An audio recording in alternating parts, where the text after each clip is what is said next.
Alright everyone, well, it's been a while since I did some cool animation stuff using Photoshop CS3 Extended, so here we go. What we're going to be doing is creating a really cool animated background, but what's really cool about it is that it's going to have kind of a three-dimensional feel to it. It's really, really very cool, and I think it's going to, once you see how simple it is, all kinds of different kind of creative possibilities open up. So this just kind of is like a springboard, but I encourage you, once you see this, to go out and try your own different types of experiments and see what kind of cool things you can come up with. But here we have a regular document, and we're going to do this against a color background. Obviously, I don't want to do it against a white background. That's not very interesting. So let's go ahead and give us a color. Go ahead and pull up my color picker here, and I'm just going to give it kind of a blue color. We'll Option Delete, and that'll fill the background layer in. And now I need to create the pattern that I'm going to animate over this background. Well, I'm going to do that by first creating a new file. I'm going to go into the File menu, go to New, and we're going to make a very small document here. We're going to make it 100 pixels by 100 pixels at 100 dpi. Everything looks good. Let's make that.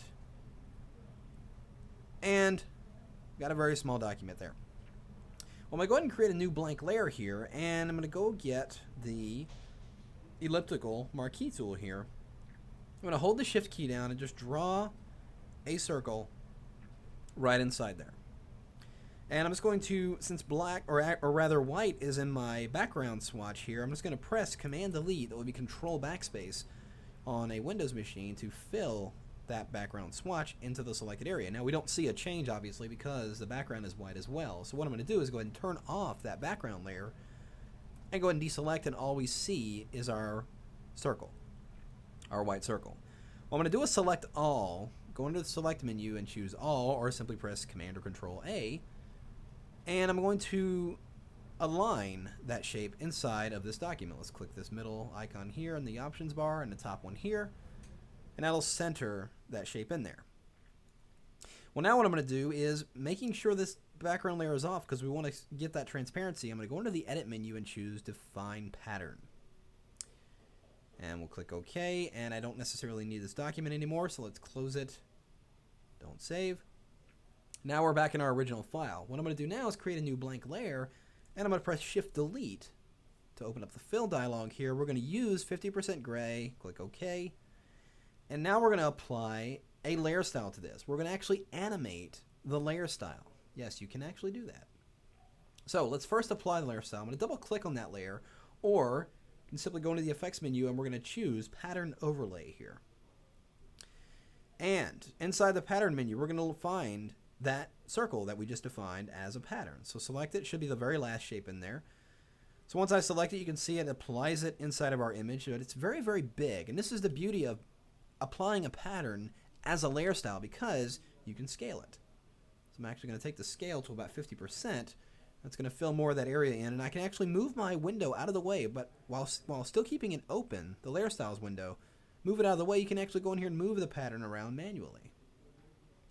So I'm just going to kind of center that in place there, and then I'm going to click OK. Now, I'm going to open up my animation panel. Let's go under the window and choose Animation, and here we get our animation panel. Now I'm going to start the animation at the very beginning.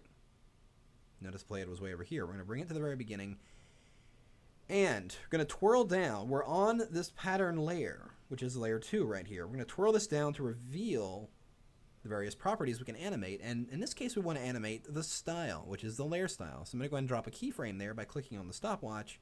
At the beginning, let's take the playhead and move it all the way to the end of our sequence here, which is set to 10 seconds. So the playhead's at the very end there. Now I'm going to go back into that layer style. Let's double click on that effects icon on that particular layer, go into the pattern overlay, and I'm going to go and move this layer style window out of the way. I'm going to go in here and just hold down the Shift key and just move this to the left. In fact, I'm going to do that a couple times, or a few times rather. And then click OK. Notice what happens in the timeline. It automatically dropped a new keyframe in there. Now if I go and toggle through here, you can see that the pattern is now moving across my document. Very cool stuff. Now, here's the problem. There's that blue background back there, but we see nothing but the gray background, because that's what we filled the layer with, is that gray. Well, I don't want to see the gray. I just want to see those white dots. Well, all I need to do is simply take the fill setting here and just toggle that down to 0.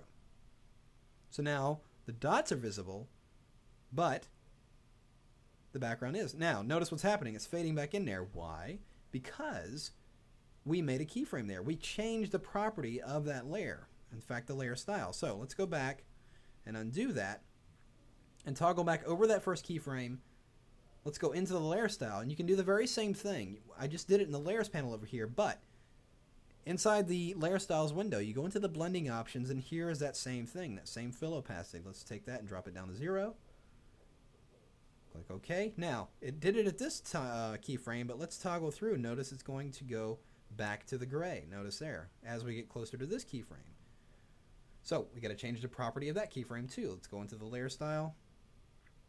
Blending options, fill opacity down to 0. So it probably would have saved me time to go ahead and drop that fill opacity down when I was doing the animation by generating the initial keyframes. However, it's good that that happened, so you know that when you have to change a property on a timeline, chances are you're going to have to go to every keyframe and change that property again. You can also drag and select keyframes. Yellow indicates it is selected, gray means it's not selected. So you can drag and select multiple keyframes in your timeline. Anyway, back to the animation. So we've got the animation, we can see the blue background, everything looks pretty good. Well, now what I want to do is I'm going to contain this into a smart object. I'm going to go ahead and hold down my control key, and let's go to the flyout menu here. We're going to choose Convert to Smart Object. So nothing's really different, it's just the way it's presented in the layers panel here. Everything looks good. I'm going to go ahead and zoom out a little bit here. I'm going to press Command or Control T to bring up the free transform, and I'm going to control or right click directly on that, and we're going to go and select Warp. Now here's where you can go just crazy with this. In fact, what I'm going to do is just grab inside the grid here, right about here, and it's going to push this down. Maybe take this outer area and push it out, and maybe grab these handles and just go crazy. I mean, you can do all kinds of really weird stuff here. Just like that. So I'm just not going to spend too much time with that, but I think you get the idea, because Warp gives you the freedom to really just manipulate it in any direction you want. So once I'm done, I'm going to press Enter. Now when I toggle through here, you can notice that it's animating through. Now it's a little jumpy because it isn't fully rendered, and you're not really getting the best representation yet, but when we render this in just a minute, you'll see. But what I want to do is a couple more things here. I want to first change the blend mode of this layer. I don't want it to be pure white on the blue background. So I'm going to go over here and change my blend mode of this layer to overlay.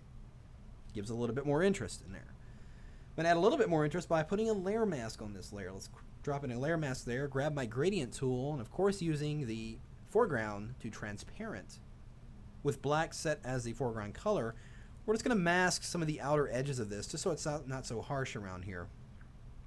So on that layer mask, let's come in from maybe the sides here, a little bit from the bottom.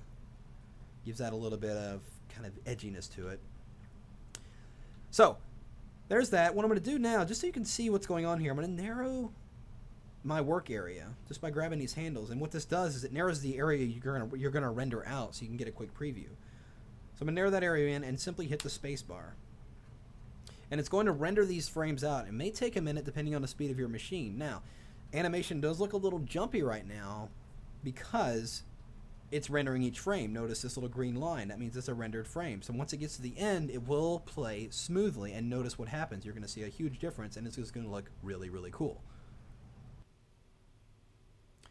So you can see it's really kind of flowing through and has kind of a dimensional quality about it. It's just kind of like going around the shape, you know, but all we did was warp it. We just simply warped it, and it has that illusion of 3D. So let's do this. Let me add just a final element here. A little bit of animation or a little bit of background element that I threw in here. Here's the problem though. So notice the background showing through that image. All I need to do, as you can see in the layers panel here, it's just a photo that's clipped inside of a shape layer. So it's only clipped in there, but I need to mask part of this background so we can see the photo. So I'm going to actually load that shape layer as a selection. I'm going to Command or Control click directly on it. And notice it loads it as a selection. Simply select the layer mask of that animated layer and then just fill it with black. I'm going to press Option Delete. Fills that layer in, or that layer mask in, so we can see the image. And again, let's render this and see what we get. Hitting that space bar, it'll start to render the frames through. And as you can see, background's animating. We can see the foreground. We've got a little bit of a fade in here. Everything looks cool. And we did that entirely inside Photoshop using some very, very simple tools. So, as I mentioned before, experiment with yourself. Try different shapes, try different patterns, see what kind of cool things you come up with, and have fun.